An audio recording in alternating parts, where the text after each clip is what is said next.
અને પછી ખોડિયાર માતાજીના દર્શન કરીને અમે નીકળી ગયા નવઘણ કૂવો જોવા તમે કેવું સરસ મજાનું એક હંધું બનાવટ છે. મને તો હકીકત કહું ને જૂની વસ્તુ જોવાનો બહુ શોખ છે. તમને હોય તો આ વસ્તુ જોવા તો જરૂર આવવી જોઈએ, બરાબર છે. નવઘણ કૂવામાં એક વાસ થોડીક આવતી હતી, પણ જોવાલાયક સ્થળ છે, બહુ મજા આવે એવું છે.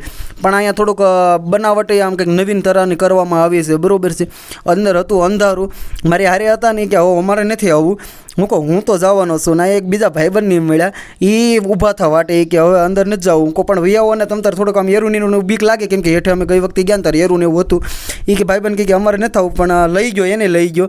અને જુઓ તમે આ પાણી કેવું છે, થોડુંક આમ ગંદુ પાણી છે, પણ ભરેલો છે કૂવો. હજી વિચાર તો કરો એટલો ભરેલો છે. હજી ઊંડા પગથિયા છે, પાણી સડેલું છે માથે.